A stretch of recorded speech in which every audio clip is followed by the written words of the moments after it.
to see walking and if possible, see how the palms are working. When you are working with the hand tools, not only the soles, and then you can be mindful 24 hours while doing multitasking. That's all I would like to know. Whether any participants have any comments on these 3 reports from Nissarana. Oh, sorry, Bhante. I've heard you in the past mention that Nibbana lies with the signless or the animitta. If there's a person who's practicing vipassana and they only see the sign or the object or the nimitta, is there any hope for them for Nibbana? Is there any hope for Nibbana for them? Is there any hope? Hope? Yeah. Yeah, that means that as far as you know your nimitta, you are completely forgotten about the sensuous world. Due to the nimitta, you have replaced the sensuous world. So you have to make sure you are 100% in nimitta. That is, human being can do it. Not all the time, but the moment you be with the breath, you know it is with the in-breath, not the out-breath. It is not the sensuous world. It is not with sound. It is not with pain. It is not with thought. So that clarity make you completely pure being. And next time you go to the out-breath. Then you know it is not in-breath, not sound, not pain, not thought, not sensuous world. So that means your continuation with the Rupa Loka, material world, is there. Whether you are in a jhanik or not, doesn't matter. And if you are continuing it, you are a pure being, you are uplifted, you are purified. Visuddhi. This is not Chitta Visuddhi, Sila Visuddhi. Sila Visuddhi is not killing, not stealing, not sexual misconduct, not verbal, but this is not that. This is still rather is Chitta Visuddhi. So quick for, experienced yogis, it is so quick, but they don't know what a kind of an upliftment. Because they don't know how much you got released from the sensuous world, how much you got from the tension and frustration pertaining to the sensuous world. You know simply you are with the in-breath, you know out-breath. You are not with pain, sound, thoughts. That reporting make you so sharp, so compassionate to yourself. So much body knowledge. We have trodden 2/3 of our spiritual path. Next thing is that particular object that you have selected to as the pivotal point to ward off the Kamaloka start to get reduced, subtle and unperceivable. You feel heartbroken. But that is whether you look at or not, that is the case. Now you are go prepared. That also will reduce. That you observe the subtle breath and subtlest breath. You observe walking path. As far as walking is concerned, it's automatically walking is happening. And then you find, now your mind is not with Kamaloka, sensuous, not with the Rupa Loka, because Rupa is now disappearing. And so finding a place to get landed, get the foundation, there's nothing. There you can see how much your ego is running the show. Kamaloka, you don't know. Rupa Loka, you are giving a threat to the ego. When you become Arupa Loka, you are giving a threat and it has no footage. And there you feel vomitish. You feel nauseatic. You feel bored. You feel lost. You feel no address. You feel like outcasted. Imagine if you have a psychiatric problem, you will run mad. Even at a physical problem, you attribute to that. No, even an healthy person, that when the Arupa Loka is happening, still you are not in Nibbana. But now there is a chance for you either to go back Rupa Loka or Kama Loka again, or familiarize with no example, no manifestation, but it is maintained by itself.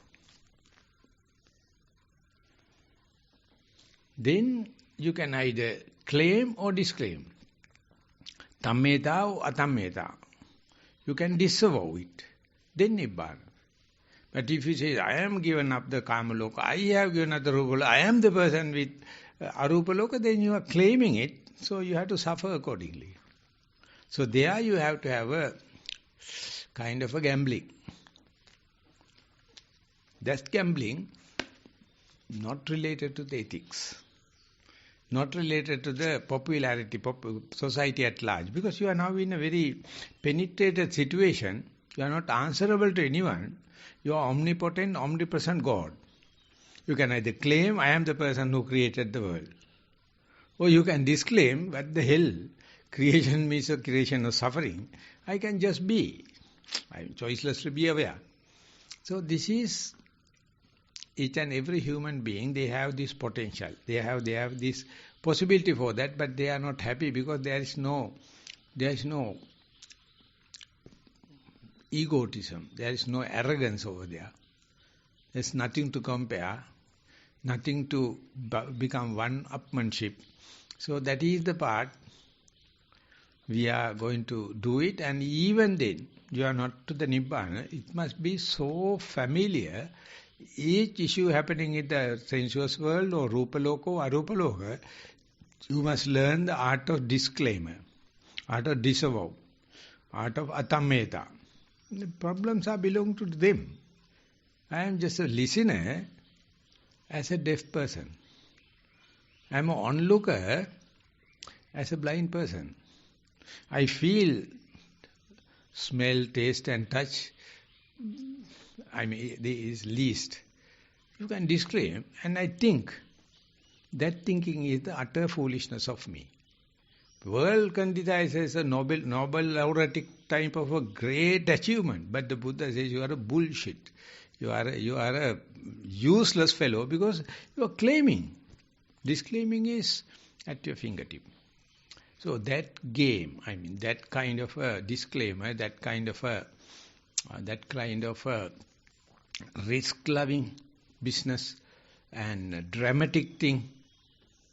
Expectation means suffering is no more suffering.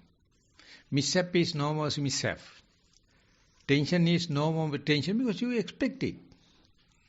Tension to come. Then they are not. And defilements are no more defilements. Friction is no more friction because you know it. Either claim or disclaim. I talk like I am an expert. I am also trying. Even at this moment. I am trying. Just a disclaim, disavow. Netang mama neso amasi no meso atta. This is not me, this is not mine, this is not my soul. But don't do it in Kamaloka. You will get jailed. People will whack you. You can't. You are a mother, you are a father, you are a son, you are a daughter. You are answerable. Yes. Go to a forest, sit under a tree. Go to a solitude place and just be with the breath. Till they will come and punish you. Mosquitoes can come, flies can come, rain can come, cough can come and fight. And if you are going to give a reaction, then you are a fight maker. Disavow, disclaim. That's why you have come to the unknown place. You don't know what is your menu. You don't know where you are going to sleep. You don't know who are the participants. It is not a lost. It's a determination of Buddha. So let that happen. That's a utter, in absolute terms, disappointment. Have an appointment with disappointment, you will never get disappointed. Yes, if there are no remarks, we can go to the book. Yes. Avasara Bhante. Bhante, you explained about this wheel rolling example regard to walking meditation report, and you mentioned that there's only slight area is touching and rest of the area is at the peripheral. So I've heard that Buddha has taught about Yoniso Manasikara. So I believe it is more about the attention at the origination point. So I don't know. I'm trying to understand if we can have attention on the peripheral Because when we put attention to the peripheral, it becomes the focus. So that's one question. If we can put attention to the peripheral, what is the importance of that, Bhante? Not only peripheral, from the periphery, the power is transmitted to the area, the spokes. And spokes are transmitting to the power to the hub. And hub is holding the axle. Axle is holding the saloon. On saloon only you are sitting. Or the weight is given.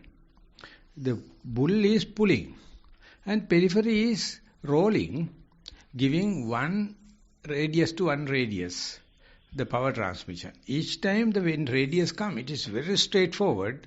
When you are moving the power, transmitting from the heel to the knees to the hip, everything very straightforward. And this part of the soul appear like a peripheral and slowly transferring to the other heel. And that is how the Ekaro, we have prepared 3 films, 3 videos. The second one is very technically transmitting the idea. And when you are walking, it is happening. But each time the Balareka, the power line, straightening and going to the hub. Hub is holding the axle. Axle is always in a friction.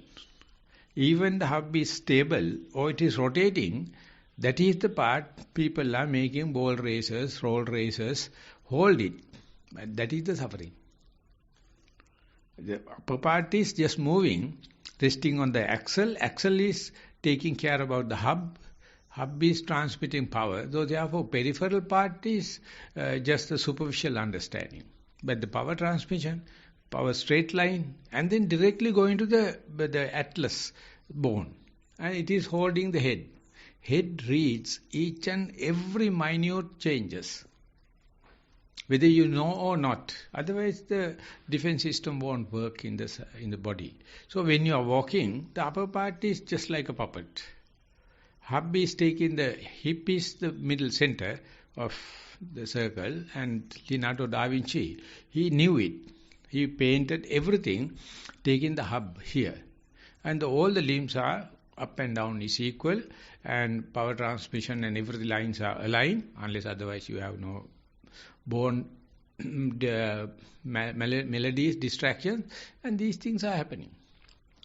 So if you know it, becoming a 2-legged animal is what an evolution. Now you are working with only one leg. You are working one leg at a time. Just feel, I am 65 kilos weight. When you are walking, do you feel 65 kilos? Why? Karmic forces. Can you understand that 65 kilos shifting from left leg to the right leg? No. You can understand 50 kilos cement bag. How difficult to tackle. Not a single person in Nissarana can bring a cement the bag up here. They cut into 2 and bring it. But when they are coming, they are bringing their 65 kilos. They don't know. When you are moving a cart means more than 50 kilos. We make the ramp. What a foolish thing. To move 1 kilo, 50 kilos, either we have to use a person more than 50 kilos or use a vehicle more than 50 kilos, and we think we are doing genius thing. Imagine a white ant. Imagine a bee. Imagine a black ant. How much they are bringing? They are bringing a lump just like their head size. All the time they are moving, some kind of transaction. Who is giving the order? Who is coordinating so much of thousands? So our body also like that, and each and every cell is moving. Someone is synchronizing. We claim it is me, myself. The Buddha says, go up to the cell level. Go up to the power transmission level. They are physics. There is no soul. There is no cell. So more and more you cut into thin slices of time, Everything you can explain, no male femaleness, no learned and unlearned, no educated and uneducated, no rich and no poor. Everything is the same. Bloody fools, they don't know. We try our best to be aware. We are also failure. One day, in one good day, we will understand, now only we are using our human body. We know the mechanism. It's still with the Buddha's introduction and epithets and examples. But with that, how much steps we have monitored mindfully, how much steps we lost mindfulness. But ultimately we are learning, accumulating knowledge that is utterly pragmatic, utterly interactive. But don't think without the theory knowledge you can have the garland, you can have the flowers, but there should have a theme, there should have a code underneath. So like us, we have done more than 50% of the task now. We don't know. Always underestimate. That is why we always pay respect to the Buddha, thinking that he is great. No, we are the greatest. Because we have done. So far we have done. But we don't know how to appreciate. So therefore you can't appreciate others. Because you don't know how to appreciate yourself. But these tiny things give detailed understanding, and whoever experience, they have exactly the same. We become Buddha. Buddhoham bodhisami. And Sri Shankar says, Shivoham, I am Shiva. I am not worshipping Shiva. I am Shiva, Shivoham, Buddhoham. So that confidence give us a kind of a catalytic effect. You can't imagine how worth a human being. They may be doing wrong things, that's different, but the potential-wise, possibility-wise, exactly the same. So therefore, don't try to give it to the peripheral, but see the power transmission and see the ramp, how it is working, and the load you are delivering. Sometimes you are the people carrying weights, everything for livelihood. But all the time they are carrying their body weight. They don't know. You are lucky, you are very thin. Thank you.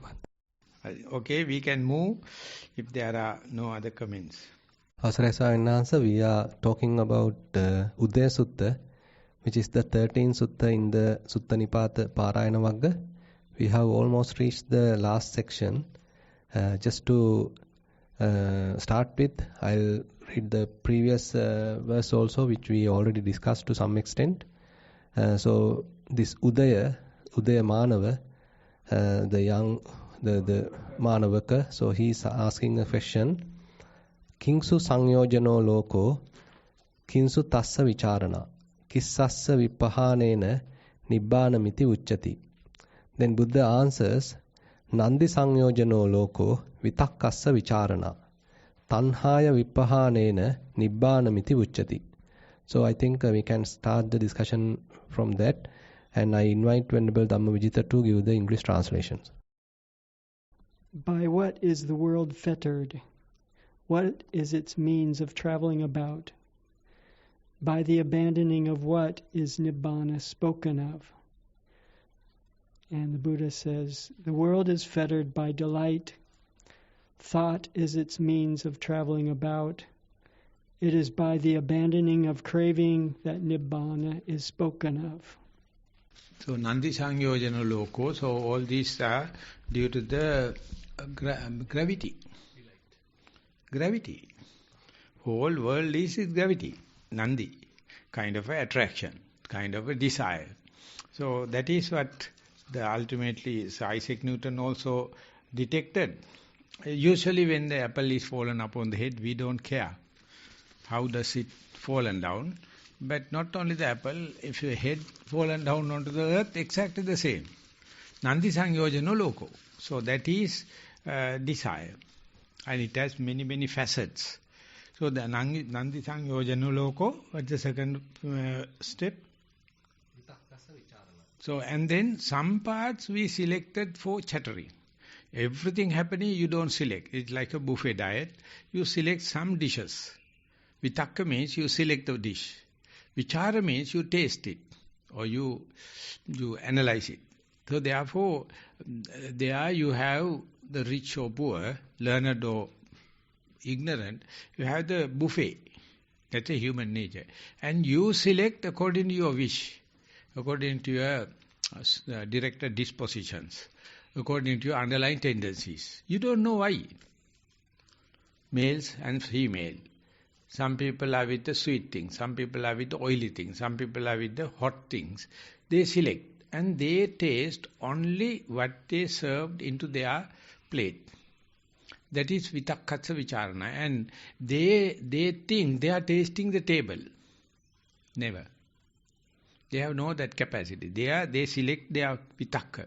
You take one handful of paddy and then put the sickle and cut. And then put another handful, එකට කියන්නේ සිංහලෙන් කියන්නේ උප්පිඩ. Take one uppida, cut, leave. And that is not the whole, the harvest. Harvest is a pod, but you harvest it. Likewise from the table, you take some. And that selection is completely pre-decided. Hardly you have a choice. Mindfulness is choicelessly be aware. So much you have a table, but before going, you know, I am a person selecting this and that. Or your girlfriend come and select, your mother come and select, your father come and select. You can accommodate. But you are happy with the free will.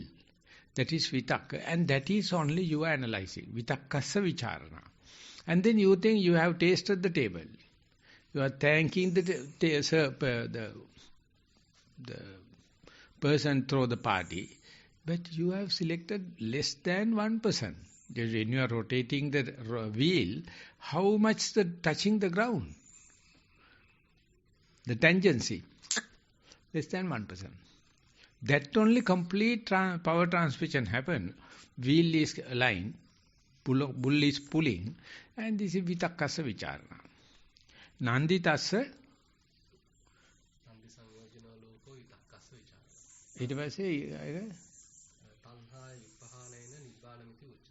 So if you are selected and you have eaten, you have given the remarks to the table, if you know, I have tasted only 1%, no harm. But if you are going to say, I have tasted the table, not like other people, I am talking on my direct experience, you think you are a fool. You have selected so much little. What the hell you have learned here, it's insignificant. How come that make people different? That is over 200 years of a conspiracy. The education decides. See the world leaders, many of them are very poor people. They have sometimes not gone to the formal education. Formal education is a crime. It's a hidden curriculum. And that only make cancers like health, cancers like law, cancers like banks, cancers like media, cancers like governments. Everything is these corrupted people. One person recently wrote a book, Mindful Management. He has written 11 chapters. Asked me to write a preface. I told, I am not up to that. I am not an academic. But then I told, please write the 19th chapter. Mindfulness means no management. Mindfulness need no any management. Management means you are a culprit. You have done something wrong. Now you are going to patchwork. You are going to do plastering. No management. You see a bee in the beehive, a white ant. What a kind of efficiency. I mean, there is a kind of a management. There are no books. I went to a Chinese doctor. I just told that when we are talking, sometimes I get the dry this thing, so I use licorice, I use ginger, I use the peels of mandarin and kind of thing. And he took serious and took the pulses and he gave me some licorice tincture. You don't take it much, only 4 drops. Then I told, I know it, And do you have any literature on that? He was laughing. He says, Bhante, if anything we write, we are in a communist government, they burn all the literature. They only publish communist books. And sometimes now they are publishing the Bible. The highest number of Bibles are printed in China. Because the Protestant Christianity is give patriotism and make people working. That is working. So therefore our good things are not in books. So whatever we are learned from the books are useless things.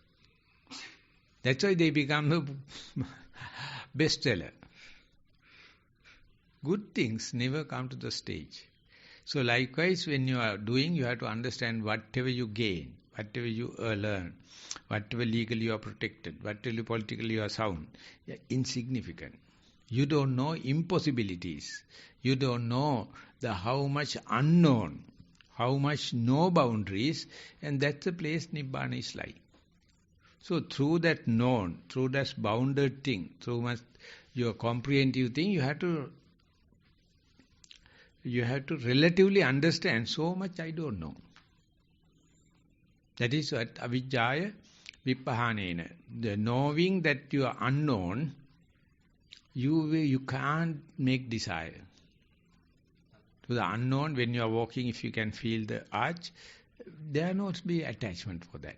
There's no detachment also. There's no beginning, middle and the end. So therefore no tanha. And you get lost, you feel vomitish. You feel nauseatic. When you go into this, the boring thing, the monotonous thing, you don't feel like advancing. But we people are so great, we are daily working with monotony, boredom, less dramatic, colorless. So people come and worship. They can't think. How can we eat something some other person cooked? So how can come and sleep in some other beds assigned by someone? More than a beggar. But we know what a kind of a relaxation. The Buddha says, when the deer, the Maha, when they're running in the forest, they eat on the fresh, the leaf, grass, and run without claiming this is my forest. Wherever possible, go and sleep. That's the way the natural protection. If they are going to live in the same place, the hunter will come and get. So, just like a deer, depending on the fresh grass, roaming around, just like a whale on the sea. There is no proper cage or cave living. So we feel by looking at a deer, by looking at a bird, by looking at the whale, we lose our attention. These are the signs if you wish to get rid of your attention. Because they are in a relaxation. Human beings are utterly corrupted. Utterly corrupted, and they are selling it. They are giving it to their children. That's the biggest curse. They are robbing their childhood. Elderly people losing their own tension and frustration, they are in the death row. But same thing is giving. But by being mindful, this nandi sangyojana loko, vitakkassa vicharana, tannhaya vippahanena, and you are not getting rid of tanha. You know in lot of places, we are not in tanha. It is not earned thing. They say already you have done. Be appreciating it, then tanha will be completely depreciated. Appreciate where, when you come here, we have gotten rid of our household, our parents, our properties and everything. And entertain here. Foster it or facilitate it, then more and more relaxing will come. But if you are regretting what is happening at the home and my mother's health and father's health, you are just a ghost here. Your mind is there. Well, you can see many ghosts. They are living in the past and the future, other places, but there are some when compared to the other lot of places, no aim. You don't know where it is hooked, where it is landed. And that is the point where you feel boredom, you feel monotonous, you feel vomitish, you feel allergic reactions. And then you must be very, very familiar and be prepared for these allergic reactions. Then you are on the way. So it is unhuman. It is completely against the grain. Completely no ethics. We are not fighting against ethics. We are leaving the ethical world, whole world, and come out and live in the world, birds' world, whales' world, and the deer's world. Human beings are killing them, but still they are prolific producers. They come and show you what a kind wildlife we are. And people now in the construction, they put outdoor in and indoor out. They put a forest inside the house. Or they put a kajan hut in the forest. And this is the most luxurious. For one individual here in Nissarana, we'll say 40 people. And we have 485 acres of forest. So 40 people get 10 acres of fresh air and fresh water. Where can we get it? Where can we get it? No. In America, in UK, they collect air from Stonehenge and compress and send it to China because their third floor is always misty. So much of industrial, this thing. So send air. They become prolific because in Stonehenge, the rocks, thousands of acres, just a barren area, there would have been some war grounds, fresh air. And go to London, go to Colombo, what the hell? Just like a broiler chicken in the farm, 3 months put into the cage, 1 square foot, cubic food, everything given, 3 months time remove, next batch. That's the way. Present day children are broiler chickens. 3 months. Feel sorry. But still they are happy. Government is always making that kind of a condominium and all the kind of thing. They don't think. And joke is, according to the Sri Lankan law, the Dutch Roman law, they never recognize forest monks. They don't have vote. They have no rights.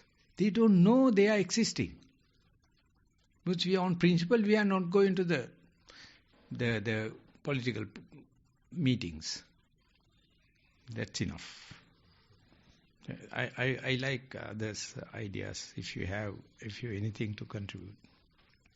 අවසරයි සාරනාථ, last time you interestingly add there that Nandi Sangyojano Loko, where that delight, so it's a kind of a trap, so we are not being allowed to release because there is a delight. That is the kind of a bait, so the Mara has given, so we are being trapped in it, making it as a bait. So that delight is the one keeping us bounded. So that is also another interesting point, I think we can... Yeah, we think a delight is our human right, my wish, my will. Whatever it may be, I like my glad things, delightful things. I claim this as a basic human right, and you kill yourself. It's a cancer. You have a cancer, more and more you achieved, you become more motivated, and you see these bloody buggers, they don't know how to get their delight. I got it, and I have enough opportunities to exploit them. I will lead. Definitely you are leading a cancer. You are leading the turmoil, whirlpool. Ultimately you get caught up. Not a single person died happily. Whatever the delightful they earn, scientific, technological, media, and communication, traveling, 1,000 times much advanced than our parents and grandparents' age. But you see how much they are committing suicide in Zurich. So much of people are committing, and they prepared a machine. You can buy it and go in there and put on the switch, 10 minutes you will get cool and die. And same thing you can use as a coffin, a commercial product. Commercial product, highest per capita income. When they are asking, Bhante, how much mindful research you have done, and why don't you recommend this thing to the United Nations? Then I told both of them we are doing on the way, but we know majority will not accept it. And they say that even the United Nations knows and happy, they don't have enough time, money. Then I told, you can't say it like that, because UNICEF has already passed a grant almost to our organization in the next year. They have money. They have money. But they have enough money for all these other detrimental trends. But the releasing part, their brains are corrupted. UN means a conspiracy. It's a complete to keep the Africa and Asia suppressed. And they are sending the trends, and they put economic sanctions through dollars and through English and through all their parliamentarian this thing. We are like the fish in the sea. If we eat their bait, we can't claim our rights. If we are just be in the sea without nandi, without chasing behind the bait, just eating the normal food, no danger. No danger. They always put something attractive bait. Younger generation is completely caught up. That is why if you are born before 70s, you have some kind of a relationship and comparative understanding. But the people born after 70s, and they don't have a datum line. They don't have basic line to understand what is happening. But they are the outcome of this, the technology. And what about their children? And see the film Black Hole.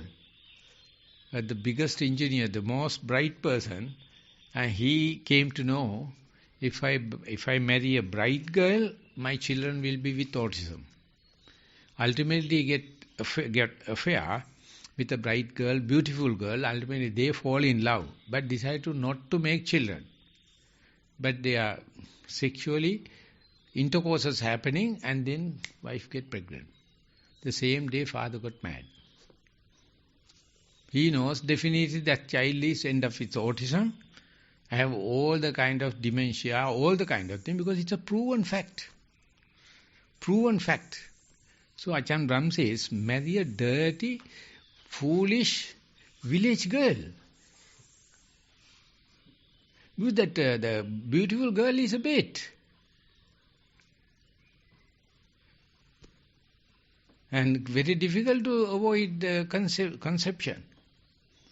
But the village girls, normal dairy girls and kind of, they are very natural. Their children will never go to the universities, and they will not get autism, they will not get dementia. They have to feed cows, milking, all the kind of thing. And the beautiful girls must search for ugly people, males like me. And then happy marriage. But they are not seeking. That's why I am a registered bachelor. I am a registered bachelor. So simple facts. Earlier it happened quite naturally. Nowadays people are writing because desire is making we are beastly, we are reptilian, we are monkey. So by discussion I doubt whether still we can get rid of all the kind of thing. But after even caught up, and I don't think we can be aware that is utterly because of my selfishness, my arrogance.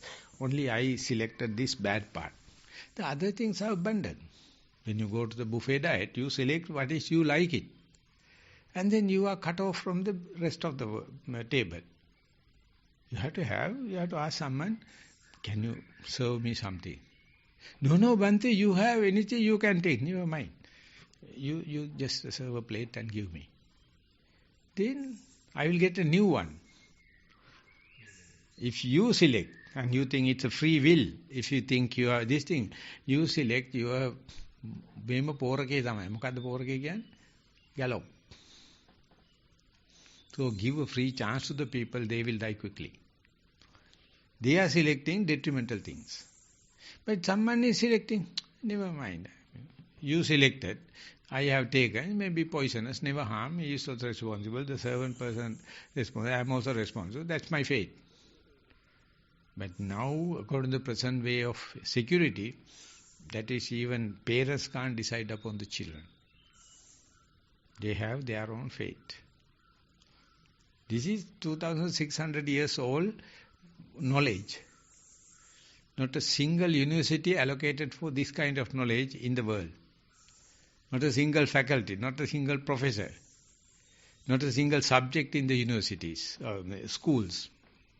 So much I know. But I have allocated more than 40 years. Even as a monk, now 34 years registered Vasa.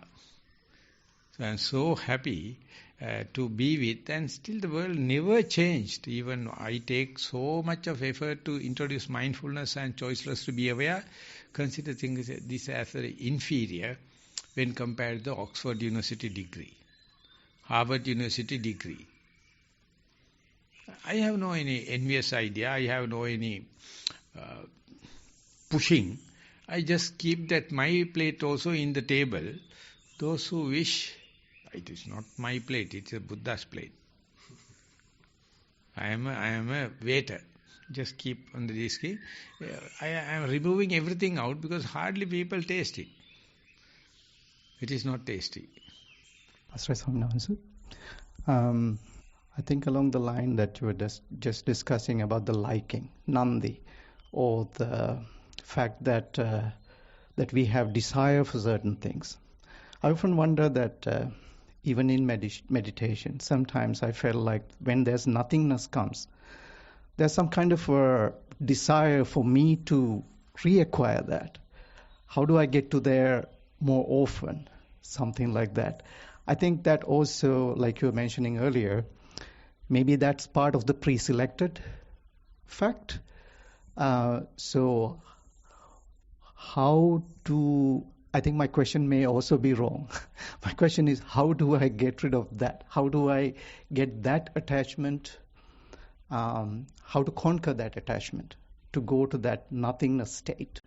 First of all, you have to have that attachment, understand when they are arising. See the beginning, the middle of the end of the attachment. Attachment is not a consistent, it is not a persistent, it is not a continuous thing. It's a broken thing. Attachments are in pieces. So you have to be prepared. Don't hate attachment. With the starting point. Be aware, because only you can understand attachment at the middle, not at the beginning. Middle, now you are caught up, the momentum gathered. So ultimately you will end up, and you will, if you end up with this hatred, you can see the natural end, natural death. You have to bear it up, and you are already caught up, you are in the high momentum, and with it disappearing, if you are cursing yourself, hating yourself, you can't be welcome to the disappearing part. Disappearing part is the Nibbana. The trouble disappears is Nibbana. And ultimately what you gain theoretically is, before the next wave started, you can see how the momentum develops. That part is the teaching part. Someone has to say that anything never come all of a sudden. It has broken pieces, beginning, the middle and the end. So you have to be aware, you have to be ready to see your ugly part, your ignorant, your desire, your bad things. It is not yours. It is human. You claim as my badness, my unknown. No. the bad things and unknown, it's a human, you claim, then you become selfish. Then you become, taken away, taken for a ride. So you have to understand your desire, your attachment kind of thing. And every one of us must help you, not like a punishing. You have to help you when you are the neutral thing, when you are attached thing, you are detached thing, how is your character type? That if you are hiding it, I would say sorry. No, go. Be prepared. That's why we are releasing from the household life. Normal way, ethical values. We are here, all is like asylum. All are mad. We are play fool. That's why we are cut off. Ultimately we find each and everyone have the common trait. All are mad. Don't go to the village. Even if you go to the village, if you know that you are the fool going to the village, no harm. Village is not fool. I mean, they are properly working it in the very, very natural way. Don't look at your bad as bad. It's just a trait, character trait, and exposed character trait, underneath character trait, and directed dispositions. 3 characters. Usually the ethical people are talking the exposed one, transgressed one. But when we are doing ourselves, we can see we are individually different. We are eating the same thing. We are sleeping under the same roof. We are listening to the same Dhamma. But we have. That is the material. That our bodily. And when you go to the mindfulness, exactly the same. Ignorant is lost. You are ready. That is preparedness for the ignorance. Prepared for your foolishness. Prepared for your ignorance. You are genius. You are disclaiming it. Otherwise you can't study it. So therefore your humbleness and not arrogance. Study as much as possible, knowing it is supporting my desire, it is my egotism, it is my arrogance. No harm. So as far as you know it, no poison is a poison. No drug is drug. No punishment is a punishment, because you are doing it for the experimental sake. Arya Pariyesana, it is called noble quest. And Buddha has given full range openness. Do it yourself from the beginning, middle and end under the light of mindfulness. Learn your weaknesses. Ask everyone. And the day you declare it, you are enlightened. But we are not declaring, think it is my mistake. So other people also will corner you. We have to openly trash. Because I need now to go to the next life, directly meeting and telling directly. And they also will say, Bante, how are you telling like that? Are you genius or are you... No, I am not claiming like that. It is your duty. Tell me, who am I? I'll tell you who are you. Mindfulness is one internal mirror. Co-practitioner is the external mirror. We are lucky. We are very, very lucky. Nasa, we have come to the end of the discussion. The time is over. Yes, time is passing. Still, before going to the end of the discussion, I would like to ask anyone's opinion if available. Otherwise, it's time up. So then, if there is no any other comments, then I'll invite Venerable Dhammajiva to share the minutes. Great appreciation for the teaching today, Bhante. May our relatives and all beings share in the merits of today's teaching.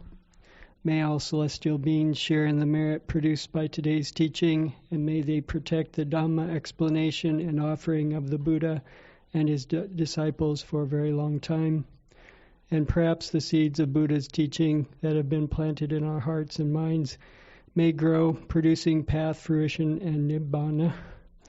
I invite you to join in the recitation of the traditional Pali verses for sharing the merits.